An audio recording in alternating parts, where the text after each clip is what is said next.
अंधियारी रात आती है, तब परमपिता परमात्मा इस सृष्टि पर अवतरित होते हैं। जिसलिए कहा गया है ज्ञान सूर्य प्रगटा अज्ञान अंधेर विनाश। तो उसकी यादगार में फिर शिवरात्रि मनाई जाती है। कलयुग को एक रात के रूप में गिना गया है। जो काम पहले दिन में होते थे, जो काम रात को होते थे, आज वो दिन में हो रहे हैं। तो ये कलयुग बिल्कुल घोर अंधियारी रात बन चुका है। और आपको खुशखबरी सुनाए कि परमपिता परमात्मा का जन्म, परमपिता परमात्मा इस सृष्टि पर आ चुके हैं। वो अपना कार्य कर रहे हैं। अब ये कलयुगी दुनिया को सतयुगी दुनिया बना रहे हैं। हम तो सिर्फ एक दिन की शिवरात्रि मनाएंगे, परंतु पिता परमात्मा हमें कहते हैं कैसे शिवरात्रि मनानी है। तो उसके ऊपर जल चढ़ाते हैं। और जल भी कौन सा होता है? थोड़ा सा दूध और थोड़ा सा बीच ज्यादा सारा पानी होता है। तो उसके लिए क्या कहते हैं? जल जो है शीतलता का प्रतीक है, और जो दूध है वो पवित्रता का प्रतीक है। परम पिता परमात्मा जब आते हैं, हमें ज्ञान देते हैं। उस ज्ञान को हम अपने बुद्धि रूपी कलश में जब धारण करते हैं, तो हमारा जीवन पवित्रता और शीतलता से भरपूर हो जाता है। तो वो वाला जल था। फिर उस दिन क्या करते हैं? अक के फूल चढ़ाते हैं, अक धतूरा। अब देखा जाए धतूरे से क्या होता है? नशा चढ़ता है। नशे से कोई घर में अगर बच्चा रोज नशा करे तो माँ बाप को अच्छा लगेगा। तो हमने क्या किया? कहा कि वो नशा पीते थे, भांग धतूरा। परंतु नशा कौन सा था?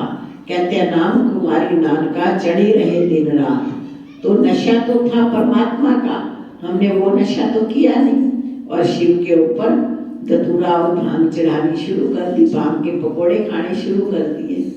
फिर उस दिन क्या करते हैं? अक के फूल चढ़ाते हैं। अक जो होता है पॉइजन होता है। परमात्मा ने कहा कि अपनी बुराइयां मुझे दे दो।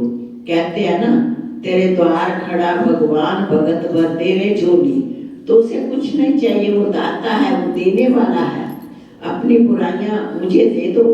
अगर जैसे एक दिन आप बुरा काम नहीं करेंगे, या एक दिन झूठ नहीं बोलेंगे कि आज मेरा व्रत है, तो अगर इस चीज को हम हमेशा ही धारण कर लें, जैसे मधुरता है, किसी से बोले तो मधुर बोले, और किसी से मिले तो कैसे मिले? मुस्कुराते हुए चेहरे से मिले। खुशी देने से क्या होता है? दुगनी होती है। और दुख बांटने से जो है आधा होता है। तो कहने का मतलब ये है कि हम ये वाली व्रत रखें। जो व्रत रखना है तो किसी को देना है तो ये दें। उसके पश्चात क्या करते हैं? उस दिन बेर चढ़ाते हैं। फल में बेर का मतलब क्या होता है? किसी से बैर भाव नहीं रखना।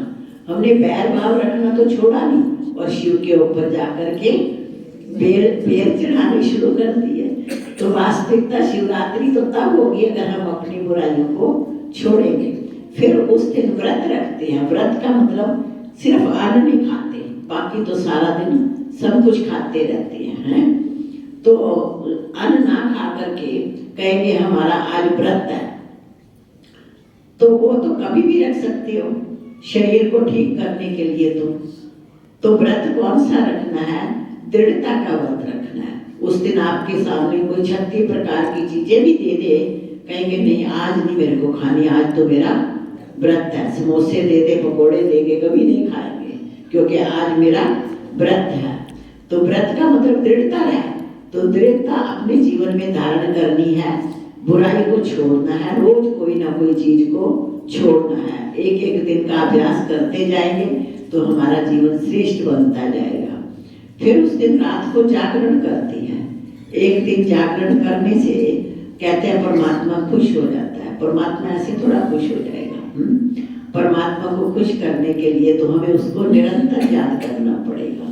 अपनी आत्मा रूपी ज्योति को जगाना पड़ेगा। जब तक हमारी आत्मा रूपी ज्योति नहीं जगी है, तब तक हम क्या नहीं कर सकते? उस परमात्मा को प्राप्त नहीं कर सकते हैं।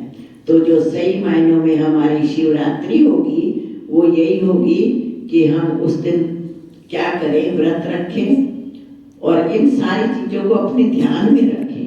अक धतूरा चढ़ाते हैं तो हमें एक साथ में बुराई को भी दान करना होगा। तो ये हमारा वास्तविक जो है शिवरात्रि का त्योहार होगा। तो इसमें आप सबको भी क्या करना है? अपने मन में दृढ़ता लानी है और दृढ़ता के साथ साथ अपने जीवन को सफल बनाना है, क्योंकि अब परम पिता परमात्मा इस सृष्टि पर आ चुका है। वो आकर के हम आत्माओं को मुक्त करना चाहता है। एक बार की बात है, एक बार राजा